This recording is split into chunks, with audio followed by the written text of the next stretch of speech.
જો બધાને કહી દીધું શાંતિથી બધા 9 વાગે તૈયાર થઈ જાય પણ ખાલી અમુક ટકુભા આવી જાય ને તો રિક્ષાનું સેટિંગ થઈ જાય તો બધાને રાજી ખુશી તો ભૂંબલાઈ જઈએ.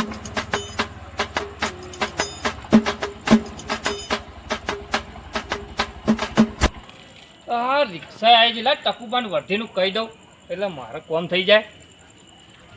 ઓહો ટકુબા, શું શાંતિ છે? શાંતિ છે ને એકદમ. હું કીધું આપણે કાલ પ્રતિષ્ઠા છે ને તો બોમ્બે જવાનું છે. કાલ 9 વાગે આવી જજો. હા આઈ જા ગાડી. હો ને કેટલા વાગે? 9 વાગે 9 વાગે. હા આઈ જા. કેટલા જણ છી? 4 જણ છી. એ હા હો તમારે જે ભાડું થાય ને એ તમને હાલ લઈશું. હા આઈ જા ગાડી હો. એ હારો.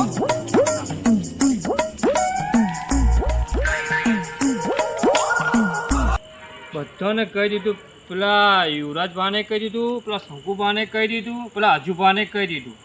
આ રિક્ષાવાળા કીધું આવું પેલો મારા ભા બાકી રહ્યા વિશાલભાને એમને ફોન કરીને પૂછી લઉં કે કેટલા હતા.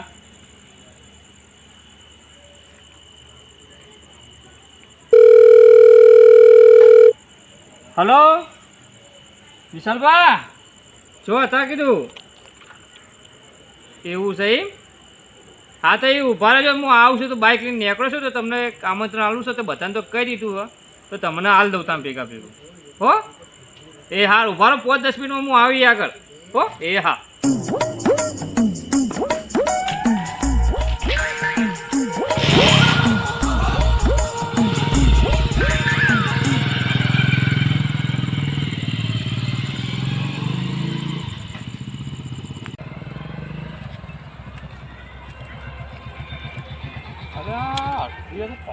ફોન આવ્યો? અલે વિશાલભાનો ફોન આવ્યો, એમને મળો જતો તો. હા બોલો વિશાલભા. એવું છે એ? આ તો ખાલી આ તમારા ગેટના બહાર નીકળો શું ગોમડે? એ હા તો આવો તો હોમ જ હેડો. હો હું હોમ જ આવું હેડો. એ હા હા હો હા.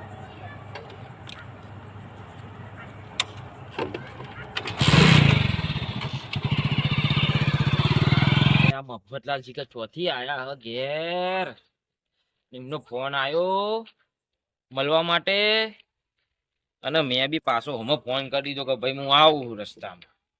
એક તો માથું ચડ્યું હ, કંટાળો આવે હ, ઘેર જવું બી નહીં, એમના લીધે પાછું ઘર બાજુ જવું પડે હ. ઓહો અલ્યા મફતલાલ બોલો બોલો. વિશાલભા તમને જ ફોડતો તો હું આમ ફોને તમને નતો કર્યો. વો બોલો. ઉભો તો રહેવા દો હવે. પેલા હજુબાના ઘેર જતો, પેલા યુવરાજભાના ઘેર જતો, પેલા શંકુબાના ઘેર જતો, બધા ઘેર તો તમે કેમ ઘેર નતા તાણ? એટલે ભાઈ શું કરું, બોલો શું હતું? પરિસ્થિતિ ખરાબ થઈ ગઈ મારી, પેલા જેવી નહીં રહી હવે. ચમ? એટલે ઘેર યાર ડોહી લોહી પી જાય મારું તકડી બે હવા દેતી નહીં મને. એટલે તાણ તમારો પેલો છોકરો તો હતો કે મારા કાકા જાય કે બહાર, એમું ના કીધું કે ચો છે ને હું છે. એટલે મેં બધાને આમંત્રણ આપ્યું છે. આપણા ગામમાં પ્રતિષ્ઠા છે ખાલી, તો સવાર 9 વાગે તૈયાર થઈ જવાનું છે. સવાર 9 વાગે? હા. અને સમજ આવવાનું આપણે પેલા ટકુબાની રિક્ષા કરી છે. ટકુબા કયા? પેલા રિક્ષા નહીં ચલાવતા એમની. રિક્ષા ચલાવે પેલા ઉસ્કી ટોપી ઉસ્કેસર કરે રે. એવું ના કહેવાય, બધા એવું કીધું છે યાર, પણ મારી જવાબદારી છે, એ તો આવશે રિક્ષામાં. તમને ખબર તો હોય યાર એનો સ્વભાવ કેવો સ્વભાવ છે. હવે આવશે નહીં તો કાલ સવારે. અરે મારી જવાબદારી, શંકુભાન કીધું છે તમારા લોકો નહીં આવે ને તો કોઈને ભાડું નહીં આપે. હું સ્પેશિયલ ગાડી કરી તમે લઈ જાવ, જવાબદારી મારી. એ જવાબદારી તમારી. હા એમાં તમારે 1 રૂપિયા ભાડું નહીં આલો, અને ટકુભા આવશે તો ભાડું આલવું પડશે તમારે. હા એમાં તમે આપીશું, આવશે તો આપીશું. બરોબર. હા આટલી મારી વસ્તુ. હો હા હો આવજો. આવજો. હો અને ઘેર નહીં આવું ચા પાણી કરવા? પેલા શિવરાજભાના ઘેર જતો, પેલા હજુભાના ઘેર જતો, પેલા શંકુભાના ઘેર જતો, આટલું પોણી કોઈ મને નહીં પાયું. પણ એ તો બધા હદ દારા એવા. પણ શું કરવાનું આવું? આ તમારે તો પેલો તમારા ઘેર જતો હું, એ બધા મક્ખી ચૂસું. એટલે કહું તમારા ઘેર પેલા જવા તમે મળ્યા નહીં. તમે આગલા ત્યાં ફોન કર્યો તો હું ઘેર રોત. પણ વાત સાચી, પણ જેવો દસુમાનો ફોન આવ્યો ને એવું મૂકું પેલા આપણો જીવોને ખબર કર્યા. બરાબર બરોબર.